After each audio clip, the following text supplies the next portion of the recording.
Cancer ಅನ್ನುವಂಥದ್ದು ಭಯಭೀತವಾದಂಥ ರೋಗವಾದರೂ 3000 ವರ್ಷಗಳ ಹಿಂದೆನೇ ಈ ದೇಶದಲ್ಲಿ ಅದನ್ನು ಕಂಡುಹಿಡಿದು ಸುಶ್ರುತಾಚಾರ್ಯರು ಅರ್ಬುದ ರೋಗ ಅಂತ ಅದನ್ನು ವಿವರಣೆ ಕೊಡ್ತಾರೆ. ಒಂದಿಷ್ಟು ಗಿಡಮೂಲಿಕೆಗಳನ್ನು ವಿವರಣೆ ಕೊಡ್ತಾರೆ.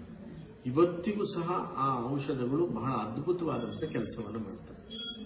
ಅವತ್ತಿನಿಂದ ಇವತ್ತಿನವರೆಗೂ ಸಹ ಅದು ಕೆಲಸ ಮಾಡ್ತವೆ. ಅದಕ್ಕೆ ಒಂದು ಜೀವಂತ ಇದೆ ಅಂದ್ರೆ ಅದರ ಕೆಲಸ ಇದೆ ಅಂತ ಅರ್ಥ.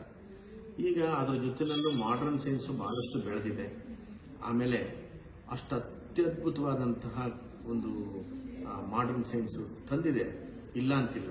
ಕೀಮೋ, ರೇಡಿಯೇಷನ್ನು ಇತ್ಯಾದಿಗಳು ಮಾಡುವಂಥ ಪದ್ಧತಿ ಇದೆ. ಆದರೆ ಅದರ ಜೊತೆಯಲ್ಲಿ ಆಯುರ್ವೇದ ಇತ್ತು ಅಂತಂದರೆ ಆ ಪೇಷಂಟ್ಗಳು ಸಕ್ಸಸ್ ಆಗುತ್ತೆ. ಅದೇ ರೀತಿಯಾದಂಥದ್ದು ಇಲ್ಲಿ ರಾಮಕೃಷ್ಣ ಅನ್ನುವಂಥವರು ಮೈಸೂರಿನಿಂದ ಬಂದಂಥದ್ದು ಕಿಡ್ನಿ ಮೇಲೆ ಕ್ಯಾನ್ಸರ್ ಸೆಲ್ಸ್ ಇದೆ ಅನ್ನೋದು ಕಂಡಿಡ್ತು. ಅದಾದಮೇಲೆ 2 ವರ್ಷದ ಹಿಂದೆ ಬಂದಿದ್ರು. ಈ ಔಷಧವನ್ನು, ಆಯುರ್ವೇದ ಔಷಧವನ್ನು ಅವರು ಪ್ರಾಂಪ್ಟ್ ಆಗಿ 2 ವರ್ಷ ಕ್ಲೀನಾಗಿ ತಗೊಂಡಿದ್ದಾರೆ. ಇವತ್ತು ಪೂರ್ಣವಾಗಿ ಗುಣವಾಗಿ ಬಂದಿದ್ದಾರೆ. ಅವ್ರ ಮಾತಲ್ಲಿ ಅದನ್ನು ಕೇಳಿಸ್ತಾರೆ.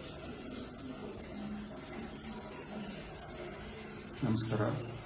ನಾನು 2 ವರ್ಷದಿಂದ ಬೈ ಚಾನ್ಸ್ ಮೆಡಿಕಲ್ ಚೆಕಪ್ಪಲ್ಲಿ ಕಿಡ್ನಿ ಮೇಲೆ 5 ಸೆಂಟಿಮೀಟರ್ಸ್ ಎಕ್ಸ್ಟ್ರಾ ಗ್ರೋತ್ ಇದೆ ಅಂತ ಗೊತ್ತಾಗಿ ಆವಾಗಲೇ ಸರ್ಜರಿ ಮೂಲಕ ತೆಗೆದಾದ ನಂತರ ಇಂಗ್ಲೀಷ್ ಮೆಡಿಸಿನಲ್ಲಿ ಬೇರೆ ಏನೂ ಔಷಧಿ ಇಲ್ಲ, ಇದಕ್ಕೆ ಇದೇನಿದ್ರು ಬಂದ ಮೇಲೆ ಕೊಡುವಂಥ ಇದಷ್ಟೇ ಅಂತ ಹೇಳಿದ ಮೇಲೆ ನಾನು ಇಲ್ಲಿ ಆಶ್ರಮಕ್ಕೆ ಬಂದು ಗುರೂಜಿಯವರ ಹತ್ರ ಸತತವಾಗಿ 2 ವರ್ಷಗಳಿಂದ ತಗೊಂಡ ಮೇಲೆ ಇವಾಗ ಮೊನ್ನೆ ಜನವರಿ ತಿಂಗಳಿನಲ್ಲಿ CT ಸ್ಕ್ಯಾನ್ ಮಾಡಿಸಿದಾಗ ಏನು ತೊಂದರೆ ಇಲ್ಲ ಅಂತ ಇದು ಬಂದಿದೆ, ಮೆಡಿಕಲ್ ರಿಪೋರ್ಟ್ ಬಂದಿದೆ ಅಂತ ಹೇಳಲು ಇಚ್ಛಿಸುತ್ತೇನೆ.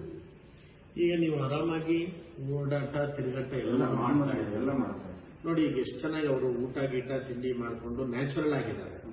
ಆಮೇಲೆ ಮೂತ್ರದಲ್ಲಿ ಬ್ಲಡ್ ಹೋಗೋದಾಗಲಿ ಆಮೇಲೆ ಏನಿಲ್ಲ. ಈಗ ಡಾಕ್ಟರ್ ಏನ್ ಹೇಳ್ತಾರೆ, ಔಷಧ ಏನು ಬೇಕಾಗಿಲ್ಲ, ನಿಮ್ಗೆ ಏನಿದ್ರು ಅದು ನೆಕ್ಸ್ಟ್ ಅದೇನೇ ಎಕ್ಸ್ಟ್ರಾ ಗ್ರೋತ್ ಏನೇನೋ ಬಂದ್ರೆ ಅದಕ್ಕೆ ಟ್ರೀಟ್ಮೆಂಟ್ ಕೊಡೋಣ. ಇವಾಗ ಏನಿಲ್ಲ ಸರ್, ಏನಿಲ್ಲ ಅಂತ.